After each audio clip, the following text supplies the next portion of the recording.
बक्सला कोण काय बोललंय? मला काय माहित. तिकडेच होतास ना तू? भांडण सुद्धा ऐकू आलं नाही तुला? नाही. हे बरं आहे ना, म्हणजे आपल्याला पाहिजे तेवढंच ऐकायचं, बाकीच्या गोष्टी कानावर पडूच द्यायच्या नाही. बरोबर झालं तुझं, जा. विक्रांत, दिवसभर घरातच बसून असतोस ना रे तू? तुला एवढं सुद्धा लक्ष ठेवता येत नाही का रे? काही ना, सगळी नाटकं आहेत तुझी, बाकी काही नाही. नाटक? मी नाटक करतोय? तुझ्यामुळे माझ्या आयुष्याचं नाटक झालंय. हे बघ, तू वाटेल ते बोलतेस ते मी ऐकून घेणार नाही, कळलं? मॅडम, त्या लई बोलल्या, मला लई बोलल्या. कोण काय बोललं तुला? ओ त्या गीताताई, मी काय बी नाही केलं, नुसती दारावरची बेल वाजवली तरी चिडल्या. बोल बोल बोलल्या मला.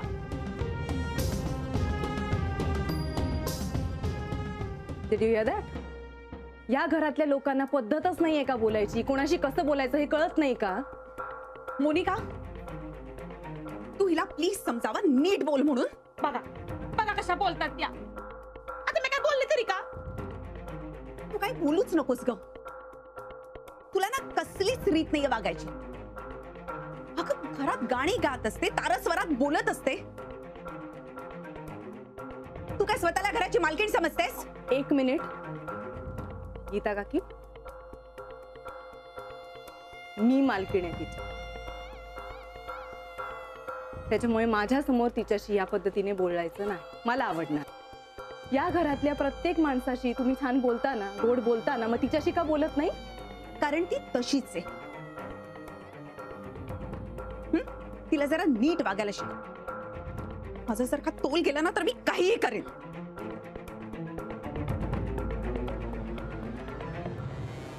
बक्सचा अपमान हा मी माझा अपमान समजते. तो तिला काहीही बोलण्याच्या आधी मी मध्ये उभी असेल, एवढं लक्षात ठेव.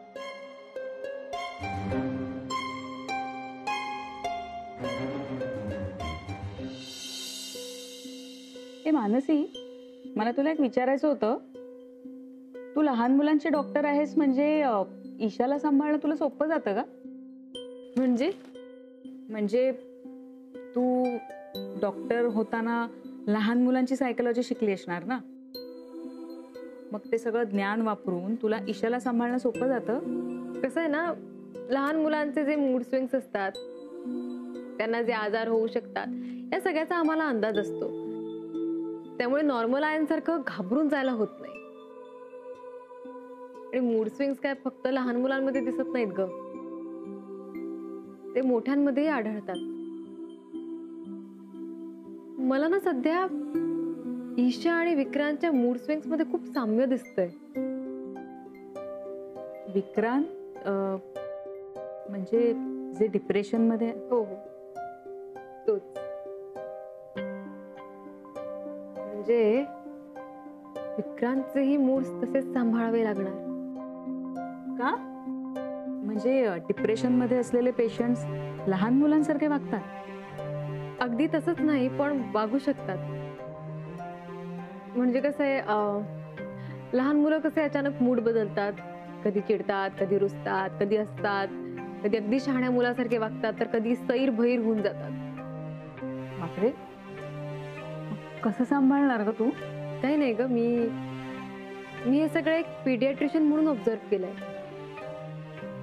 आता हे सगळं मी त्याच्या डॉक्टरला सांगणार आणि मग बघू काय होतं ते.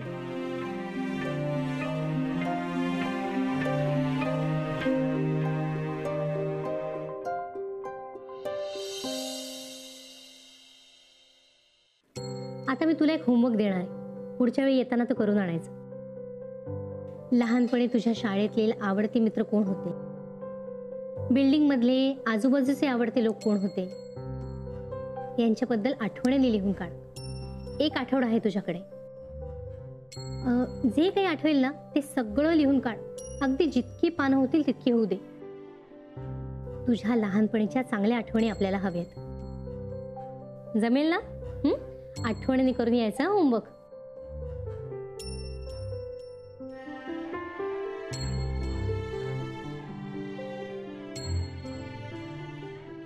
हॅलो अर्चना ताई.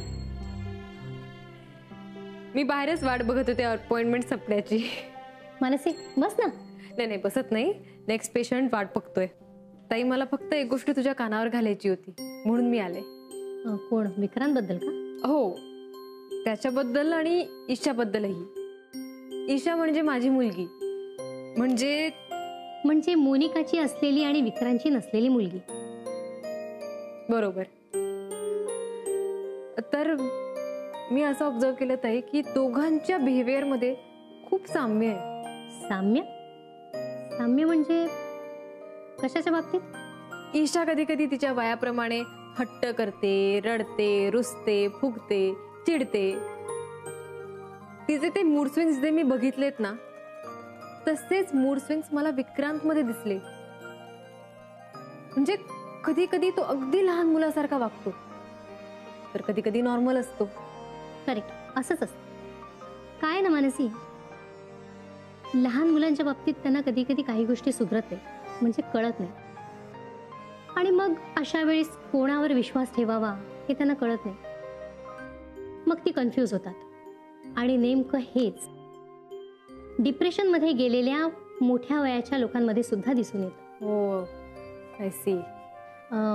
मी नोट करून ठेवते, पण अशीच काही ऑब्झर्वेशन्स असतील तर ते लिहून ठेव आणि मला सांग. हो नक्की. चला येते मी.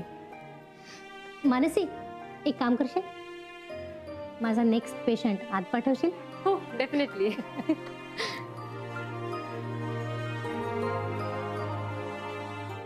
बघता बघता सामान वाढत चाललंय. आता कसं वाटलं का सामान? हो, काय झालं, म्हणून ईशाची खेळणी दिली आणि म्हणाली की गावात कोणी लहान मुलं असतील तर त्यांना देऊन टाक, म्हणून ती घेतली. राधाबाईंसाठी 2 कॉटनच्या साड्या घेतल्या. मग काय, बघता बघता ती बॅग अशी टम्म फुगली. अगं पण त्यातलं काही कमी करता आलं तर बघ, आपल्याला पेलवली पाहिजे ना ती. बघू, भरीन तेव्हा बघित. तुम्ही बॅग भरलीत का? हो, माझं झालं सगळं. हा. आजी, आजोबा. मोना, हाय, अचानक आलीस? I am so sorry. आले हे चुकलं का माझं? काय तुझी ही बोलायची पद्धत? नाही, कारण तुमचे चेहरे बघून मला नक्की कळत नाही की माझं इकडे येणं तुम्हाला आवडलंय का नाही आवडलंय. उगाच वाढवू नकोस मोना, बस. बाय द वे, मानसी आणि ईशा कुठे आहेत? मानसिक क्लिनिकला आणि ईशा डे केअर मध्ये. एनिवे, मी ऐकलं तुम्ही गावी चाललात, म्हणून तुमच्यासाठी खाऊ आणलाय खास. बा आजी हे घ्या. लई प्रेम आहे मॅडमचं तुमच्यावर. पण बघा ना किती खर्च केलाय. हो, काय काय खाऊ आणलाय. अगं तू कशाला इतकं बोलतेस? ती नात आहे आमची. मला माहितीये तिचं आमच्यावर प्रेम आहे का काय आहे ते. बघ आजोबा, कसे आहात? बरं आहे. मी सुद्धा तुमची नात आहे हे लक्षात ठेवा. म्हणजे तुम्ही गेल्यानंतर सगळं मनूला देऊन टाकू नका. मी सुद्धा तुमची नात आहे. हा, मग काय, लई प्रेम आहे मॅडमचं तुमच्यावरती. अहो, म्हणून तर काय काय घेऊन आलो आज. ए, अगं तू तिच्याकडे काम करतेस, तू आमची मालकीण नाहीयेस.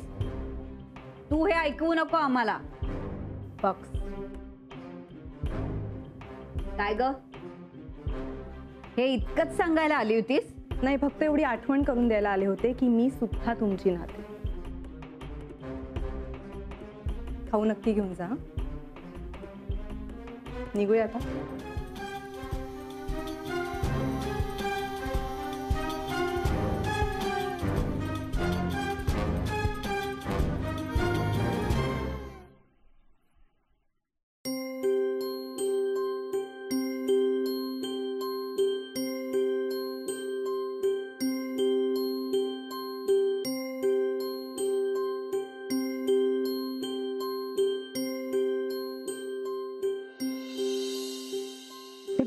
विक्रांत काकांना टाटा कर. Bye bye. विक्रांत, मानसी ईशाला घेऊन निघाली रे. तुला हात करते, हात कर.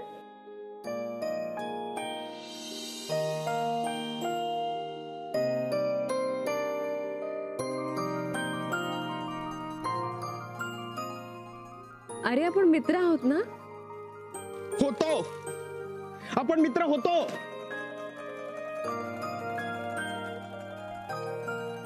Hello. Me Vikrant. I am sorry, माझी चूक झाली.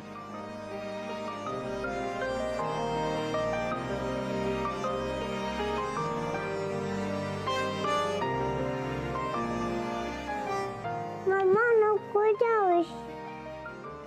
अगं इशू, काय झालं पिल्लू? तू तर छान ड्रॉइंग काढणार होतीस ना. नको जाऊ, मी नाही करणारे.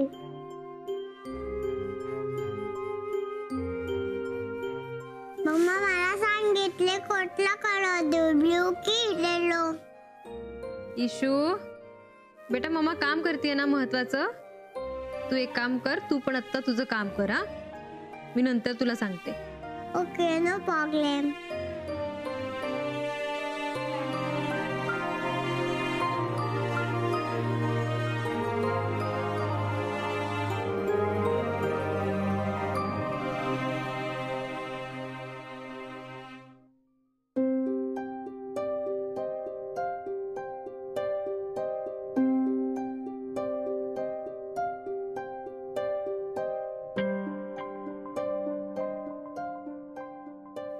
दोघांचेही मूड्स अचानक बदलतात. कधी समजूतदार, कधी हट्टी. खूप साम्य आहे दोघांच्या वागण्यात.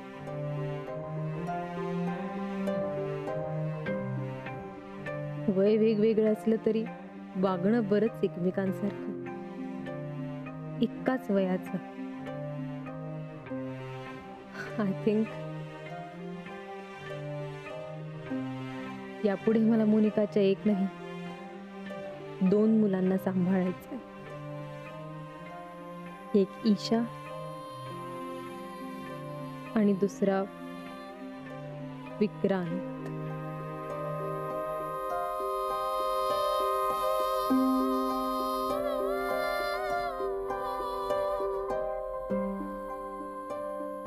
ताईची 2ही मुलं मी सांभाळायची. दोघांनाही मी जन्म दिला नाही तरी का करतेय मी हे? कोण सांगतंय मला हे करायला? पण जर मी नाही केलं तर मग कोण आहे त्यांना सांभाळायला? का? विक्रांतची अख्खी फॅमिली आहे त्याच्या मागे, ते सांभाळतील की त्याला. मी कशासाठी करतेय? मला आतून वाटतं हे करावंसं. हेच उत्तर आहे. ही माझ्या मनाची हाक आहे. मला ती ऐकावीच लागतीये. खूप प्रश्न आहेत, खूप विचार आहेत, सरमिसळ आहे सगळी. एकमेकात अडकलेले विचार. कधी अर्थ लागतो तर कधी लागत नाही, असे विचार. मी दिल्लीला जायला निघाल्यावर विक्रांत कासाविस्का झाला. का मला म्हणाला की जाऊ नकोस, मी गेल्यामुळे त्याला फरक पडेल, असं का म्हणाला तो? आम्हाला एकमेकांविषयी जे वाटत होतं ते आम्हाला न जाणवता आधी सलीलला कळावं. गेल्या 1.5 वर्षातलं विक्रांतचं हे बंद होत जाणं. आणि ईशाला तर मी सोडून दुसरं कोणीच नाहीये. मी घेतलीये तिची जबाबदारी. ती माझी आहे. किती जपलेत मी तिचे मूड्स.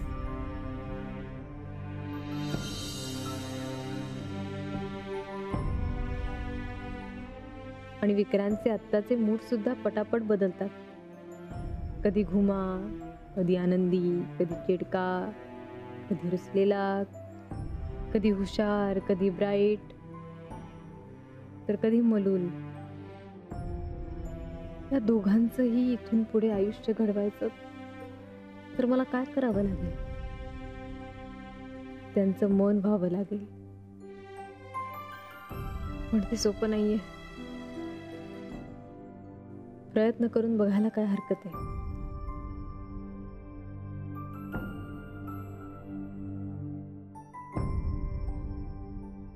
मानसी, काय चाललंय? काही नाहीये. हे बापरे, मला कळलंच नाही, उशीर झालाय. चला निघूया. चल, मी तुला वाटेत सोडते. ओके, चालेल.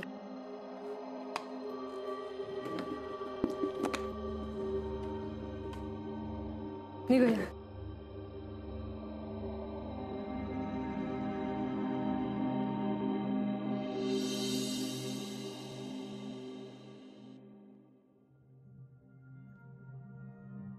आई, मला जरा बोलायचं होतं तुझ्याशी. अरे बस ना, बस, बोल. काही हवंय का? आई, जेव्हा जेव्हा आई मुलाला जन्म देते तेव्हा तिचा पुनर्जन्म होतो असं म्हणतो ना आपण. अरे पण ते खरंच आहे. बाळाला जन्म देणं सोपं नसतं. 9 महिने आपल्या पोटात त्याला सांभाळायचं आणि कळा सोसत सोसत त्याला जन्म द्यायचा म्हणजे पुनर्जन्मच असतो बाईचा.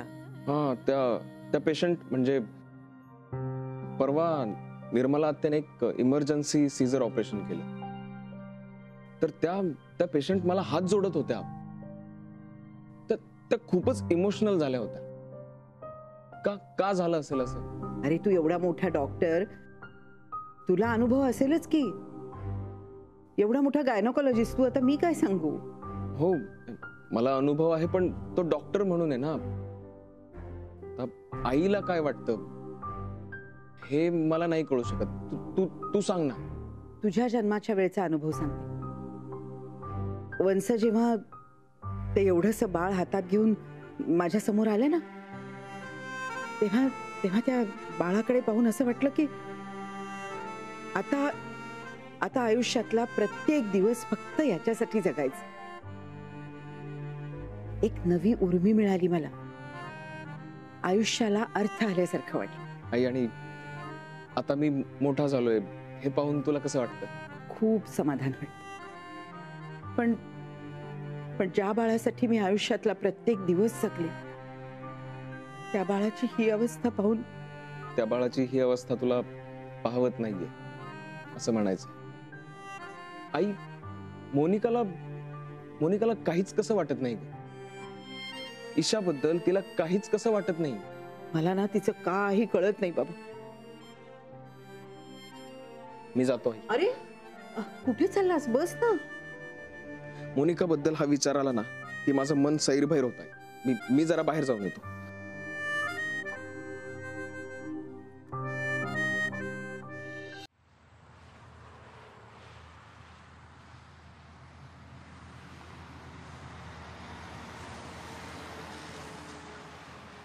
बस इथेच थांबा. मी इथेच उतरते. अगं पण इथे तुझं घर पुढे आहे ना? हो, पण मला जर ATM मधून पैसे काढायचे. मग मी थांबू का पैसे काढेपर्यंत? नको, you can carry on. And thank you. ठीक आहे, ओके, भेटूया पुन्हा. बाय.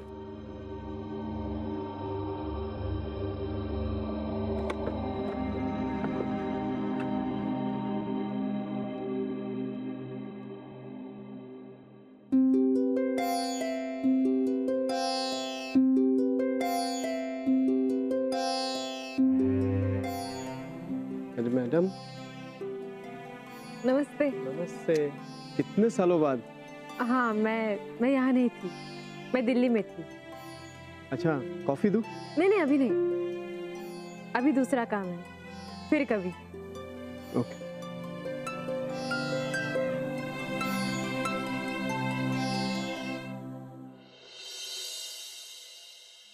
एक कॉफी देना। अरे साहब आपने देर कर दी। पहले कॉफी दो ना, बाद में बकबक करो।